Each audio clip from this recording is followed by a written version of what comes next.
The convergence of our voices is the song of our beauty. Many voices will speak here, the song woven through diverse notes. Hello, everyone. Welcome to Crone Chronicles. And here we have Talia Pura. And I would like to ask Talia, how do you describe yourself? How would you introduce yourself? Well, hi, Gail. Thank you for having me as a guest. It's really fun to talk to you. I haven't seen you in a number of years, and it's great to reconnect. How I would describe myself? Well, I somewhat facetiously say that I'm a Renaissance woman. Another way that I put that is if I had ever in my life decided on just one thing and focused exclusively on doing that one thing, maybe I could have become world famous. But as it is, I can't stop going down rabbit holes and following interests as they arise. And it's made for a very interesting life, I have to say. Have not become world famous for any one thing, or for being a Renaissance woman for that matter. But there's just a whole lot of things that I'm passionate about, and I follow all of them. Yes, you're a theatre artist, you're an aerial artist, you're a filmmaker. And when did you start in theatre? Well, I guess officially, I did an undergrad degree in theater, but that was after 2 years of doing interior design, which I also really, really enjoyed, but I just couldn't shake wanting to do theater. Interior design was sort of pleasing my family and doing something real that was going to make me a living. So it's an old story. And then you eventually go Yes. back and say, no, I love theater and I have to do it. But my very first theatrical experience was being an actor in my father's classroom play. He taught in a rural school, and they did their Christmas pageant, which included a play. I don't remember anything about the play. I only remember my line, which was Gute Nacht, liebe Mutter, because it was in German. And so I played myself. I was 5 and I played the child. And after I said my one line, I had to go up to the top bench of the choir loft in the church where it was being performed, and I had to lie very quietly for the rest of the play. That's what I remember. But I have simply always, always loved theater. And started off thinking that I would just be an actor. And as things develop, for so many of us actors, you start wanting more control over the process and you start feeling creative in a lot of different areas, not just being the pawn of a director. And so, as one does, one starts writing one's own material. And it Yes. happened at a time that conveniently for me was the beginning of the fringe movement in Canada. I know that the fringe had been in Edinburgh since I think, what is it, 58? A But long came time. a Yeah. long time, but it really blossomed. It came to Winnipeg at least in the early 80s. And I discovered it then, along with a whole lot of other people. And I really credit the fringe movement for creating the independent theater scene in Canada and elsewhere. But it enabled people who hadn't necessarily considered themselves to be producers to take a crack at it and made it accessible. Did all the paperwork for you, did the PR for you. All you had to do is get this play ready. So I started producing Fringe Festival shows in the early 80s and really never stopped. But in the beginning, somehow it just seemed right to do something that one wrote oneself. One could do a scripted work. I'm thinking back over the years, I occasionally did other people's fringe productions that were scripted. A Hitchcock version of something, the Rope I did, and I remember a few others. But my own entries into the fringe, I think, were exclusively self-produced and self-written. And sometimes they were written for just me, Because let's face it, then you don't have to arrange to rehearse with anyone else. It's Yeah. so much easier. And I really fell in love with the solo presentation. I love being the only one responsible for whatever's happening on stage. I love reading the audience and saying, are they with me? Can I push this one further? Should I cut this? Just sort of almost, well, no, I mean, the scripts eventually are set, but almost revising in my head as I went along, as I Hmm. gauged reaction and in the workshop stages at least. And then there are some stage or some solo shows that I wrote first for the Winnipeg Fringe that traveled quite well. I took the same play to Minneapolis, Toronto, and the New York City Fringe. New York City Fringe is one of those things that one is happy to have been included in because it's very exclusive. And in those days, it was in the 90s, it was very difficult. Or was it early 2000s when I did that? Probably early 2000s that I did the New York Fringe. Very difficult to get into. And as an entity, no longer exists. You can put it on your resume and be grateful you never have to do it again. And why was that? Well, first of all, you have to get there, and the whole expense of the whole thing is one of the factors. You're paying Yeah. for accommodation and all of that. And but more importantly, because of the structure. In Canada, the Fringe has caught hold and done so well because of government funding. When you come right down to it, let's face it, it changes the theatrical scene in Canada completely compared to countries like the US, where theater is not so well supported. And so things like MTC just don't exist anywhere else in the Mm. US. If you're not on Broadway, forget it. Yeah. Well, just pack it in. But as you know, I've lived in the US for the past 10 years. I live in Santa Fe, New Mexico, and I've learned to do theater here, and I'm quite enjoying life and have, I should say, been instrumental in upping the profile of theater in Santa Fe significantly through an organization called Theater Santa Fe, which I was the president of for about the past 8 years and just gave it up because it's the US and not Canada. So of course we don't have an ED. There's no money to pay for it. The only grants that we can get are for promotion. So Hmm. I called us a pass through to the newspapers because Yeah. certain publications that people look to for their calendars and their articles and their ads for what's coming up in the theater. And so we would be able to get promotional grants, and you could slip a little of that money to our web designer for the newsletters and so forth, and a little bit to our bookkeeper, but forget an ED to actually do the work.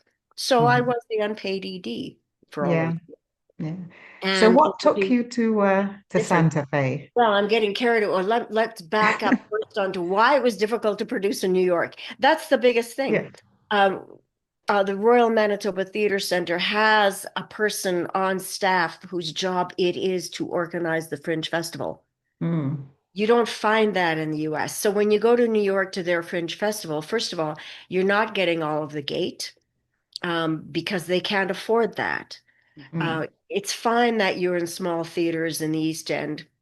The space, there was nothing wrong with the space, but as one of the companies producing in it, whoever had the midnight show had to do the cleanup, and they weren't fooling around on the cleanup. We stacked all the chairs from the audience and washed the floor under it. Wow. And we had huge threatening emails before the thing even began saying if we weren't there with hammers on the load in for the festival, we would be fined, blah, blah, blah, blah. But I went, hold it, hold it. You scheduled me for the second week of the festival, and I'm traveling thousands of miles to get there. I cannot be there for the load in for the festival. So they kind of gave me that. Mhm. Right. And then you had to have a person that was in there counting audience and certifying it, but they don't tell you that's what they're going to do. So, of course, I don't have an extra person in the audience. I have somebody in the booth that's calling the show that I paid to bring along with me. But nobody told me that you had to enter that number somewhere. And that number had to be entered after the audience was seated, but after the show began. Well, we don't have that person sitting there to do that. We didn't bring any front of house. So as a result, they just lied. They cut my audiences in half and paid me accordingly. The check took Wow. months to arrive, and it was literally half what it should have been because we knew Hmm. it was in our audience. We just didn't certify it properly because nobody told us that was a thing. Yeah, Or yeah. just little things like that that made it. Uh-huh. And then, of Mm. course, it's New York, so there's 1,000 things going on. So who's ever heard of the Fringe? It's one thing in Winnipeg to attract 150,000 audience members paying tickets. It's another thing in New York City. Mm. We papered like crazy and postered when we got there, but yeah, I mean, we had our share of audiences, not that they were recognized officially, but just it's a challenge. It's definitely a Yeah, challenge. yeah. I'm really glad I did it, and it's fine that I won't do that one again. Yeah. Anyway, what brought me to the US is a very simple story, and I can't tell you how many people in Santa Fe say I'm here because of love. It's Oh. not at all unusual. Santa Fe is one of these magnet places, not only for tourists, but also for people wanting to move here. And we see it all the time. Hardly a week goes by where I don't see either something on a post on the door neighbors, wannabe Facebook kind of app, or on Facebook or whatever, where you see, I just moved here a month ago. Can you suggest blah, blah, blah? So we are a growing population because it is such a magnet, and especially for artists. We apparently have, oh, the stats are ridiculous. So we're a city of about 90,000 now, and we have more nonprofit charities per capita than anywhere else in the US because rich people like to move here and set up a foundation or a charity, and do something good for humanity, which is great. Uh, we have we have more writers per capita than any other city in the US. And it's not even known for its writers. It's known for its visual artists, right? So there are hundreds of galleries, and my husband is a visual artist, so he was very drawn. But more than that, I didn't think we would ever leave Manitoba simply because of the air in Manitoba. He's a landscape painter. And the air in Manitoba is different. The color of the sky is different than anywhere else in Canada. It's because Wow. it's bloody cold, right? Mostly. But he found the same sky in New Mexico. For some reason, here we are at 7,000 feet, and the air quality is something that he related to, but he loves the landscape. It's not Manitoba flat. It's very mountainous because Mhm. we live in a high desert plateau. So there's Yeah. mountains all around us. And he just fell in love with it. And I, first of all, I was shocked. I didn't think we'd ever leave Manitoba, but Mhm. he had retired from his position of head of printmaking at the School of Art at U of M. And I was kind of mid-career at University of Winnipeg. I was offered tenure in the same conversation that I told my dean my husband and I were moving to Santa Fe, New Mexico. So off I went. And basically, I told him, well, I'm always up for an adventure, so I guess I'll do this. Yeah. And what I quickly found is that it is very different, very, very Mhm. different. Not only in landscape, but everything on paper that seems like it should be more or less the same is very, very different. Mhm. And it comes down to government support. Yeah. Whole idea of pull yourself up for your bootstraps. I mean, there's just so many stupid things going on in the US that are simply an excuse to keep racism going. Yes. Mhm. Sometimes it's that simple to Yeah. state. Mhm. That simple Mhm. and that disgusting. Yeah, it's very much ingrained in the society. So ingrained Yes. systemically. Mhm. From things like black soldiers coming back from World War II and not getting any of the perks that the white soldiers got. So how Mhm. do you build any kind of generational wealth when you're not given that house and you're not given that educational opportunity? Mhm. I mean, just the second class nature of the citizenry of blacks in the US is just not there in Canada because we'd never had Mhm. slavery. I mean, yes, I'm not saying there's no racism, but that kind of institutionalized racism, Yeah. unless you want to contradict me. I don't want to contradict you. I think it's true because I've lived both places. I've experienced racism in both places, but the nature of the racism in the States goes deep, very deep and Pretty. very wide. But now, of course, politically, all of those people are allowed to express it openly. Yes, yes. It's now, let's take away DEI and all sorts of other Hmm. initiatives that Hmm. are designed to make life easier for the white ruling class. Yes, yes, it Period. is. So anyway, finding out all of that, and it also goes to things like I use this example for American friends that say, well, what is the difference really? You know, you're speaking the same language, et cetera, right? And I say, well, the great American melting pot. Yes, isn't it wonderful? Yes, everybody comes and all becomes one great big melting pot. Well, we never call it a melting pot in Canada. We call it a mosaic because Hmm. we encourage people to keep what they arrived with. It's Yeah. important to us to keep what they arrived with so we can make a gorgeous mosaic where each piece is still unique. And Hmm. that's what they try to wipe out. And even in the best meaning of situations, I find that melting pot to be kind of offensive. I heard an NPR, um, they're not commercials, but a PSA, let's call it, for I think it was St. Jude's Hospital for Children. And so a testimonial part of this commercial is it doesn't matter what color you are, it doesn't matter where you come from, all that is taken away. I thought, what? Excuse me? Taken Well, you away? can't What? take it What? away. What? What do you mean taken away? What he meant to imply is that it doesn't matter Hmm. because you're funded anyway. Hmm. What he meant to imply was that the American right to healthcare doesn't exist. It's a privilege and something that you shouldn't assume to be your right, healthcare. You should die if you're poor. But Hmm. trying to imply is that here at St. Jude's, it's so wonderful because that's not true there. Yeah. The way he said it, all that is taken away, more accurately describes what happens. Hmm. Hmm. Anyway, yeah, we didn't come here today to talk about the differences between Canada and the US, but how No. that put down into what I do is that everything that I was trained to do, everything that I was well paid to do in Canada, makes a dynamite volunteer position here. Yeah. So I've just been the world's best volunteer for the last 10 years Uh-huh. because you don't find paying positions for what I do. Arts admin Hmm. is not paid. University to professorships are not well paid enough for me to even bother applying. Hmm. There's just so many things where I look at that and go, yeah, I'd rather be poor. They want your soul for no money.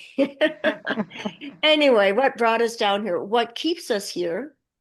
Well, we've made a home here, and I am enjoying what I am doing, even though the financial reward isn't there.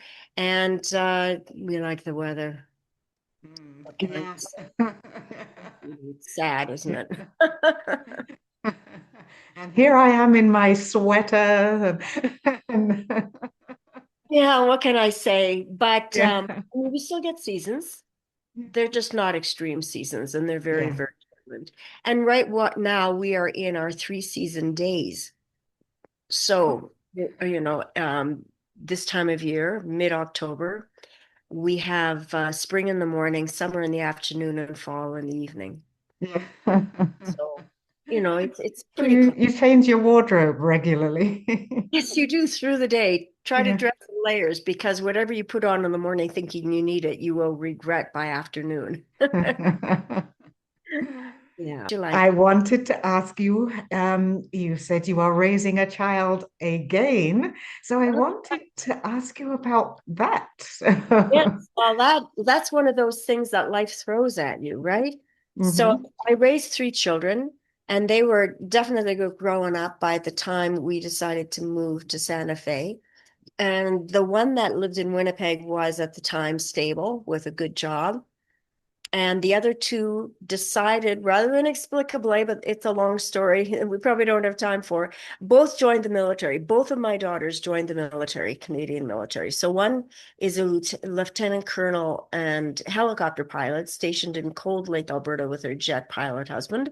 And the other one is in Victoria, BC, because she's part of the Navy. And she is at present, this very moment, she is an XO on a ship that is a somewhat of an icebreaker. And so they went up north first, and she was sending us pictures of the polar bears yelling at them from the ice floes.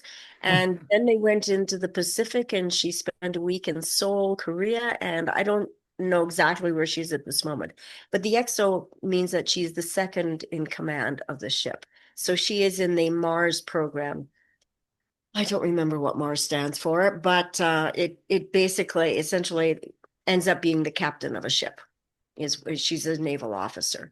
And so that's their lives. And we knew that they'd never live in, well, they might be stationed to Winnipeg for brief periods here and there. The one in the Air Force, there is a base there she might be able to be at, except her husband is a jet pilot, will either be in Bagotville or Cold Lake, Alberta.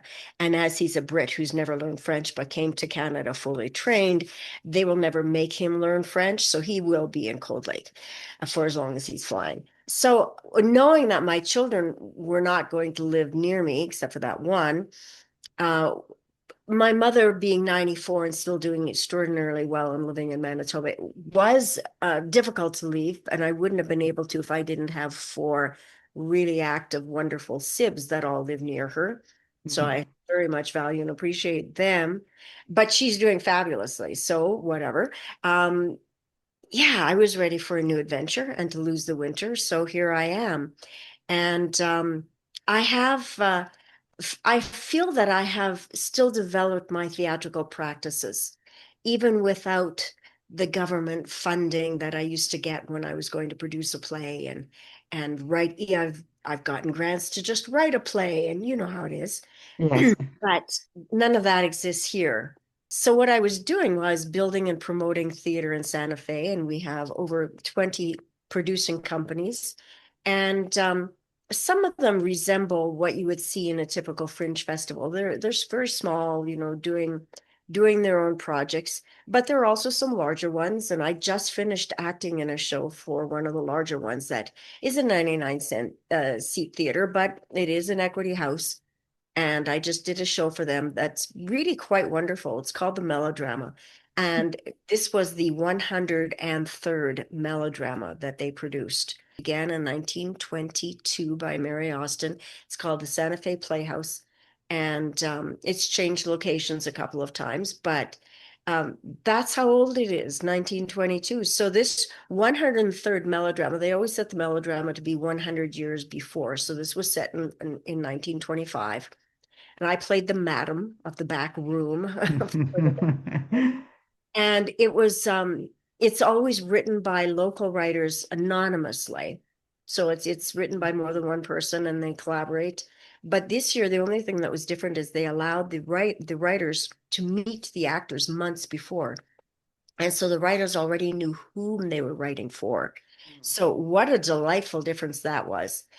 When I told them in that first week that I own a bullwhip and I know how to use it. Sort of, as a hint to character. Now they didn't go there. I was not a madam in a dungeon. I was kind of a classic brothel madam, and it was very unspoken. My 7-year-old did see the show, and it's completely safe for kids to see. And as the pre-show announcement states, yes, there are a lot of entendres in this play, but any second and third meetings only exist in your own dirty mind. So don't worry about it. So when we came home, Oliver asked, so is the back room real, or were you just pretending to have a back room? So I managed that explanation quite simply and moved on. Nothing was ever said except the words the back room. How about Yes. the back room? Oh yes, Oliver. Oliver came to us when he was 13 months old, and he is the son of the son that lives in Winnipeg. And it was one of those situations where when we found out his girlfriend was pregnant, we all kind of saw the writing on the wall, and it wasn't a huge, big surprise that he landed up under my care. And it took 13 months because Child and Family Services really gave my son a good shot at single parenting that did not work out as expected. Mm-hmm. So Oliver came to us as this small child, and it really forced immersion. We took him away from the foster family that he'd had for a year, and they were no, they were from the east coast of Africa with the first language of French. And so he came to us. I had seen him at 5 days old and at 4 months old and at 9 months old when I went back to Canada, but he didn't know me Mm-hmm. or his grandpa Bill. He didn't know us at all. And we were the wrong color and spoke the wrong language. Yeah. So this poor little thing had to adjust, but my husband happened to be holding him. He was practically pre-verbal. He had very few words. He was about 60 months old, and he pointed to my husband's chest and said, Papa. And he pointed to Wow.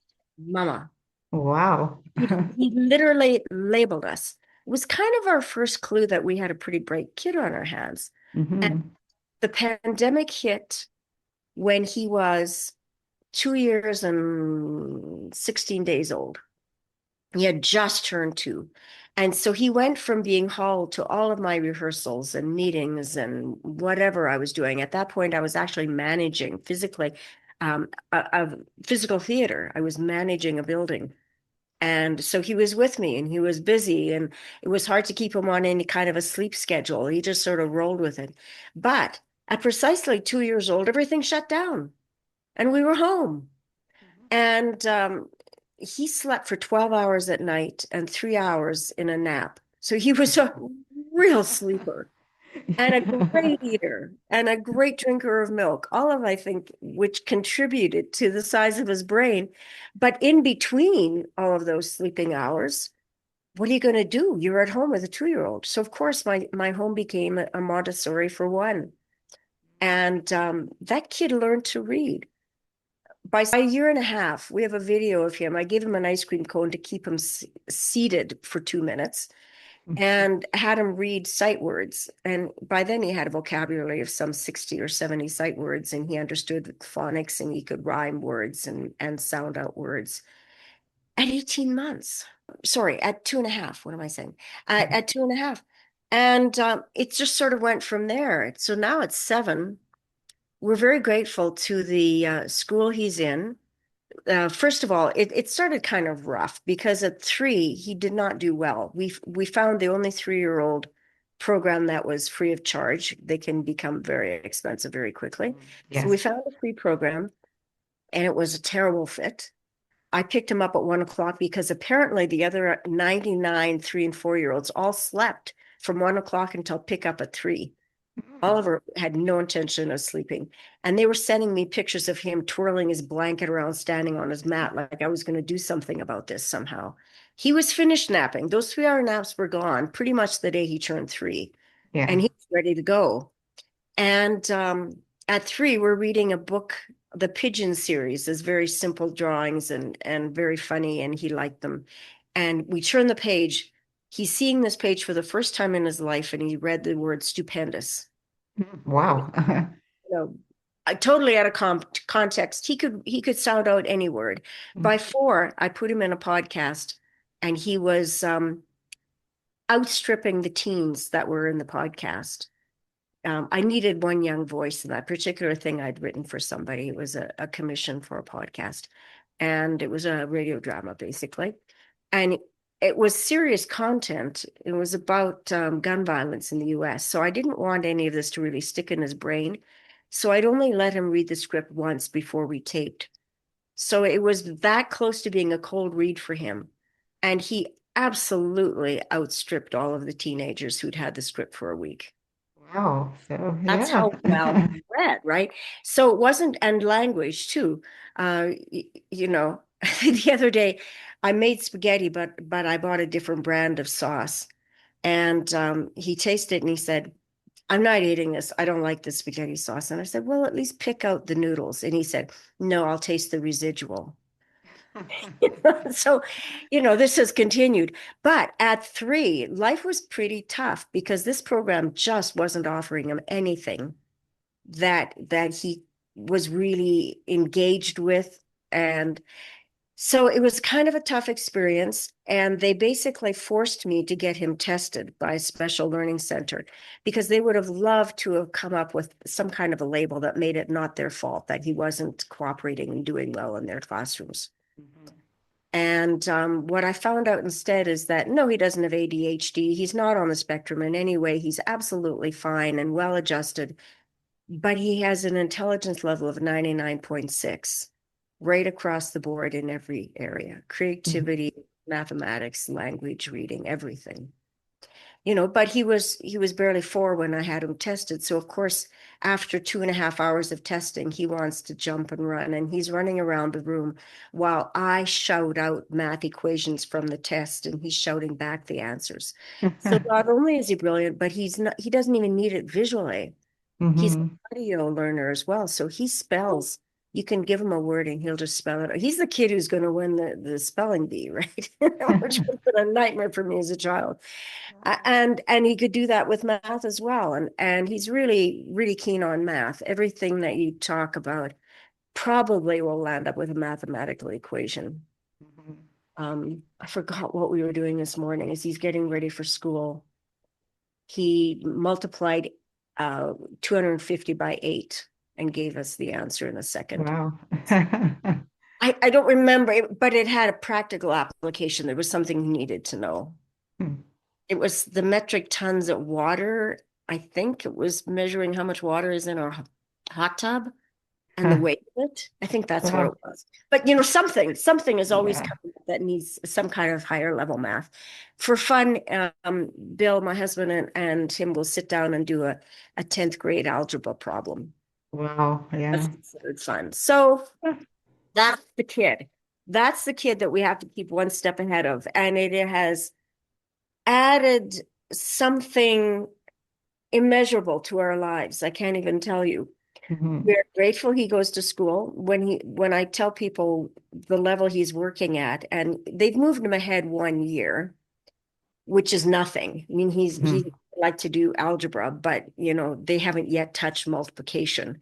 So he's incredibly bored in all of his subject areas, but they keep it interesting and engaging. And unlike most elementary schools, they change classrooms every hour.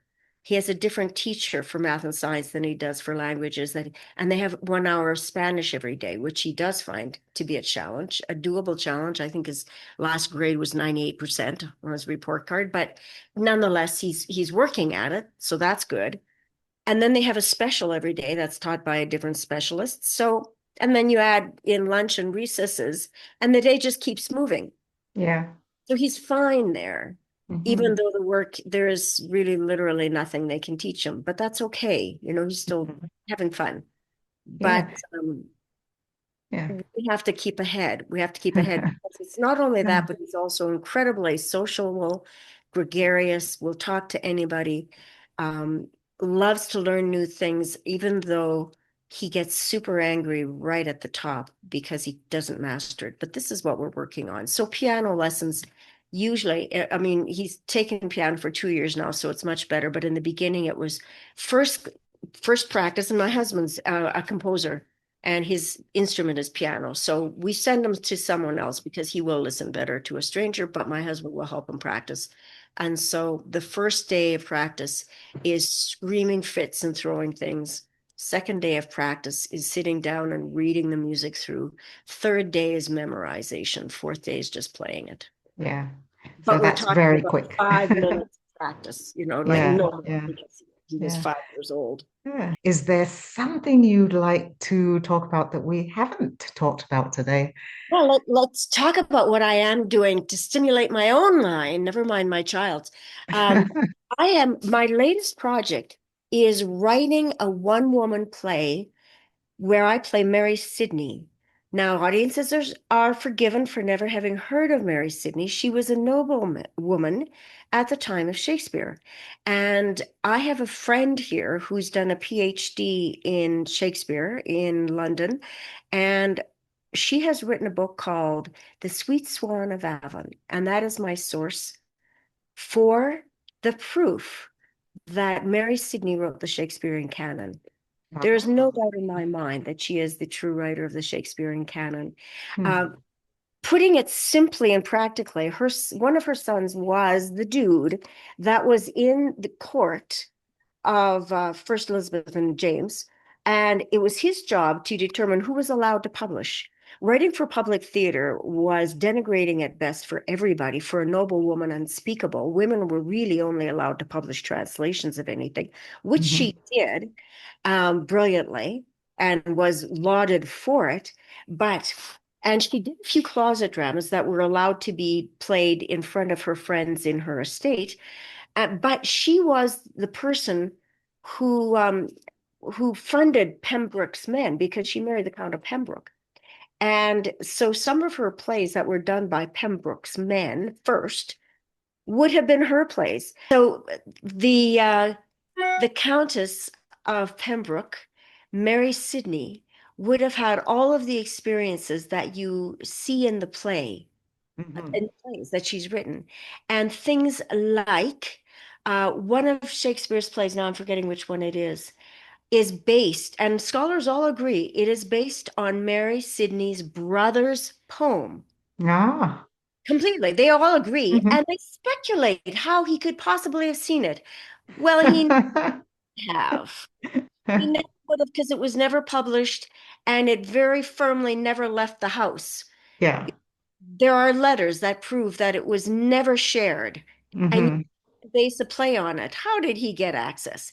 He would have had no way of ever getting to court. He was a lowly actor. There's no way that he ever had any court experience. Look at all the plays that are set in courts with noble people and how they Yeah. interact. Look at her plays with wars. There is no record whatsoever of him or anyone he knew ever having gone to war. And his Hmm. world was theater. He didn't hang out with soldiers, but her uncle, her brother, her father, everybody fought in wars. And Yeah. she knew them from a commander's perspective, which is what you see in the plays. Hmm. Hmm. And so just to go back to her son, he would have never put his mother's name on any play. That would have been shameful beyond measure. And they Yeah. didn't have the greatest relationship anyway. And so it's my contention, it's Robin Williams, Dr. Robin Williams' contention, that he paid off Shakespeare to use his name. Mm. Mary Wow. Sidney had a writing group in Hilton House because she and her brother, who was also a writer, who was then killed in a war, uh, were very keen on the English language being more well known. It was not at that time. We forget that the English Empire did not yet exist. Hmm. Nobody in any other country spoke English. When the Queen went to visit Scotland, she had to have an interpreter. When she visited Wales, she took an interpreter. Yeah. Nobody else spoke English. So Mary Sidney and her brother had a writing group, and all the writers of the day, Francis Bacon and all the rest of them, were always part of that writing group, talking about writing, promoting their writing. She helped them with her money. Never was Shakespeare's name part of that circle. Hmm. Records were kept. Nobody referred to Shakespeare as a writer during his lifetime, Mm. except at the end disparagingly, because by then his name was on the first folio. Yeah. It's published by Mary Sidney's son. That Hmm. just all adds up. And there's nothing. Robin says if there was even one thing that made me question whether she could have been the one, I would say so, and I would forget the project. But Hmm. she not found one single thing, and her book has all these examples of how it Wow. the Oh, thought that's people try to square the whole of him having homosexual tendencies because it's so clear that she's writing to a younger man. Well, at the hmm. time of those sonnets, and you know the years they were published, and you know the years they were written, and you know what she was doing in her life at that time. Well, her husband had died. Obviously, she had married for wealth and position. Hmm. John did. She was a handmaid in the court of Queen Elizabeth at 13, and she was put there because she lost two of her sisters. They died, and she was distraught, and her father got her into the court because they were a noble family. And then, of course, a suitable marriage had to be arranged, and that's how she ended up being the Countess of Pembroke. And when he died, he was 42 and she was 16. He's Wow. childless. Yeah. He Yeah. had her babies. She had four children. She had her two sons, so the line was secured. And Hmm. she had a daughter that died as an infant, and she had a daughter that lived into adulthood and also was a writer and very well educated, like herself. She was as well educated as Queen Elizabeth Hmm. herself. And so that's why it's so plausible she could have written all this. So the sonnet Hmm. place, those sonnets, like they say, gee, I guess maybe he was a little bit gay. Uh, they were written when she was dating the doctor of her estate after her husband's death. Hmm. Her son hardly disapproved of that relationship because doctors had no status in that Ah. society. She was in love with a doctor, and she suspected that he was having an affair with her niece. Oh, And in fact, they had two children together. that was the niece and the doctor? The niece and the doctor, no, I don't want to No. say that out loud. I'd have to go back to, I've forgotten now. She did have two children out of wedlock. I Ah. believe it was with him. But at any rate, she was jealous because this niece, of course, was much younger than her, and the doctor was younger than her. And by now she's in her late 40s. So she Hmm. sure. So the dark-haired woman is her niece, and that younger man is her lover. Hmm. All of those sonnets about you should have babies, don't deprive the world of your beauty, all those sonnets were written to her brother Hmm. because he was not marrying. He did finally, and he did have a child, and then he promptly died in war. Wow. But those sonnets were to her brother. It's so clear, Hmm. so simple and clear. Anyway, that's my one woman show. And I've workshopped it several times, and it's been well received. And I've got a little tweaking to do. And so my next actual theatrical run will be that play.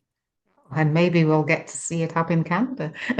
Well, I hope that it goes wide and far because Dr. Williams really deserves credit for her discovery. And it's really sad that she's not even getting her 15 minutes. If you Google Mary Sidney, you will find reference to Robin Williams' work and the fact Hmm. that she could have been one of the writers of Shakespeare's work. But that's about as far as it goes. You'll find it on Wikipedia and not too many other places. Just a few years ago, Jodi Picoult, if you know that writer, she's a very good novelist. I've read Yes. other works of hers. Well, she contacted Robin and said she was doing an article for The Atlantic about two women who could possibly have written it. So it was Mary Sidney and somebody else whose name I don't even recall. And she got Robin's book. She got all these interviews with Robin. She got all of Robin's proof. And literally the night before publication, before the magazine came out, she contacted Robin and said, I'm sorry, but my publishers insisted that I circle in and narrow it down to just one woman, and I've chosen the other one. Wow. And Oh, she has now written a historical fictitious novel based on proving the other woman wrote Shakespeare. And there are hmm. all kinds of holes in that theory. Yeah, yeah. But she chose that woman. Hmm. So Robin didn't get that. That would have Hmm. said it, right? If she had chosen Mary Sidney instead. But for whatever, probably salacious reasons of her own, she chose the other woman. There will have been some hook that was more in keeping with writing a novel on. And Yeah. so she based it on the other woman. Anyway, that's a passion project, and it really follows so closely to what has been a passion for me for, oh, I would say going on 20 years in my writing. I write a lot of plays that are multi-character, that are based on either current events or something personal that I care about or whatever, or something that I just find interesting. So I've got all of that.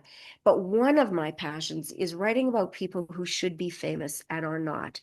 And they are 100% women because history has not been. Yes. So I have a book called Lovers of the Enlightenment. and it's the love story between Emilie du Chatelet and, wait for it, Voltaire. You've heard of Oh, Voltaire. wow. You're forgiven for never hearing about Emilie du Chatelet, because Emilie du Chatelet was the scientific brains behind 100% of his scientific writing. He might have had other things to say about philosophy, and I won't take that away from him. But when he was doing experimentations on fire, his didn't work out, hers did, all sorts of things like that. So for the last 15 years of her life, she was Voltaire's lover, and they lived together openly in one of her husband's estates. Because being in the French Enlightenment at the time, women were allowed affairs, men were allowed as many as they could bed. Just go for it. Women were supposed to be more discreet and take one at a time. So she chose Voltaire. Voltaire put a lot of money into the chalet that they refurbished. He added on a wing and all sorts of things. And so they lived together for 15 years.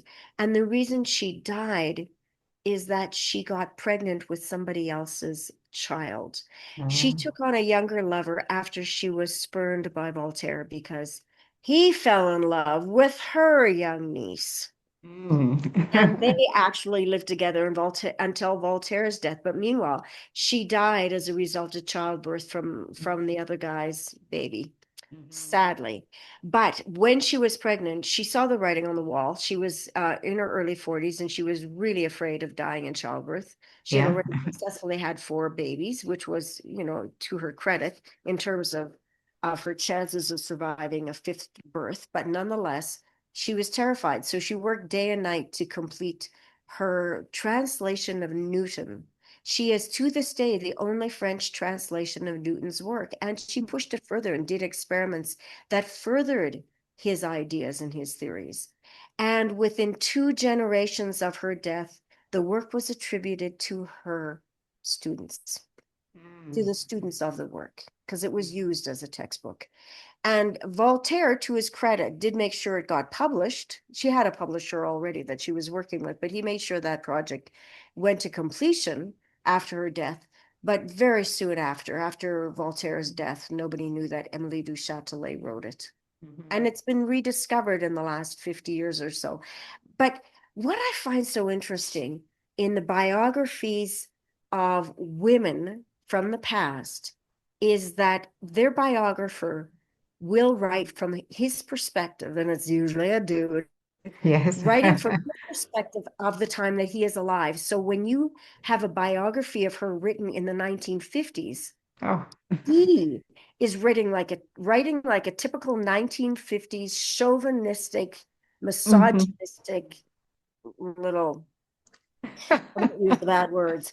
And Begins with a so P. it certainly does. And so you read it and you have to filter it through his lens. Yeah. And make sure you also read the ones that were written by women in the 80s and the 90s.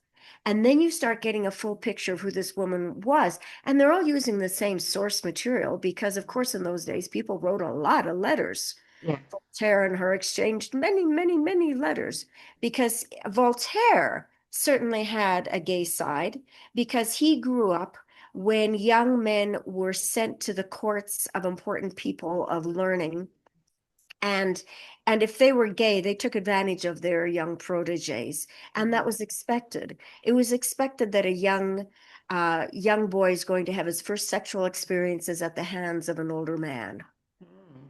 If that doesn't mess you up, then you will be discovering your gay roots, or maybe it'll just mess you up. But either way, you're going to land up with that experience. And in his case, what it meant is that he would go to Frederick's court in Germany because Frederick was openly gay.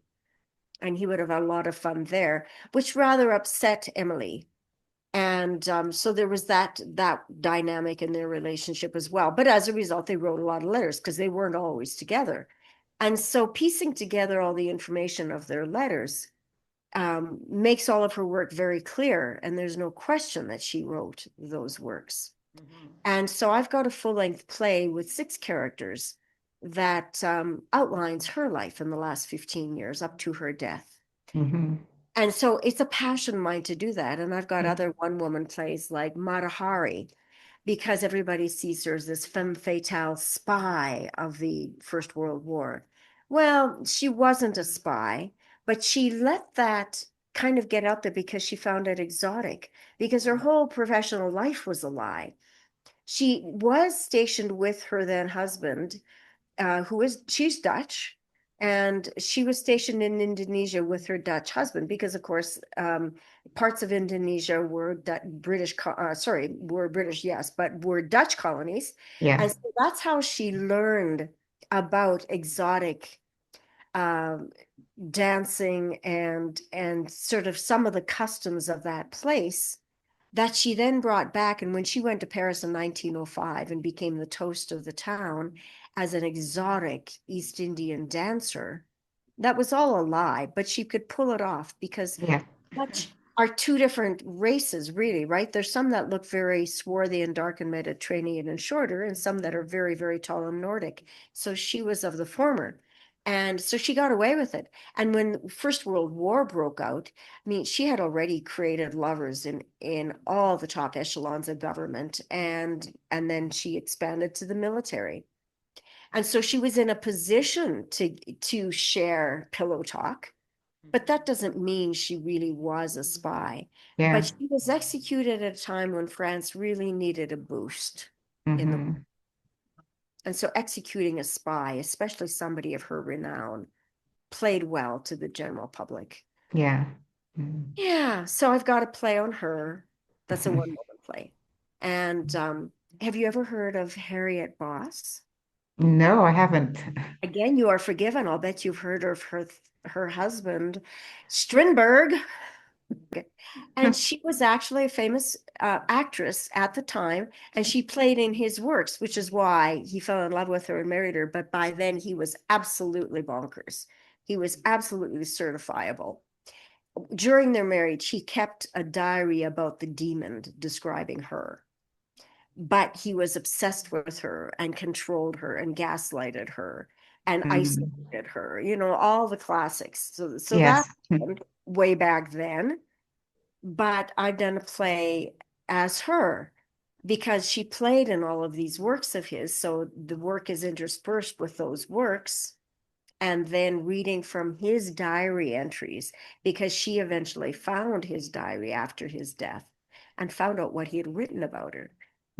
And so it makes a really interesting juxtaposition of what she was experiencing in her life and what he was writing about, Yeah. Yeah. and introducing audiences to this woman that should be famous. Hmm. Hmm. And I've done that numerous times. And so Ah, Mary Sidney is an extension of that. yeah. And, But and it was great to talk to you, well, and if any of I your learned a lot of listeners, stuff here. well, if any of your listeners have any interest in Mary Sidney, I have another series of performances planned for what I hope is the final draft next month. And Mm, once that is completed, if it is indeed the final draft, then I'm going to start really trying to get it out there mm. and contacting everybody who produces Shakespeare to see whether they're interested in that take. Oh, yeah. All right. So I want to thank everybody for listening, and thank you, Talia. It has absolutely been my pleasure. I love to talk.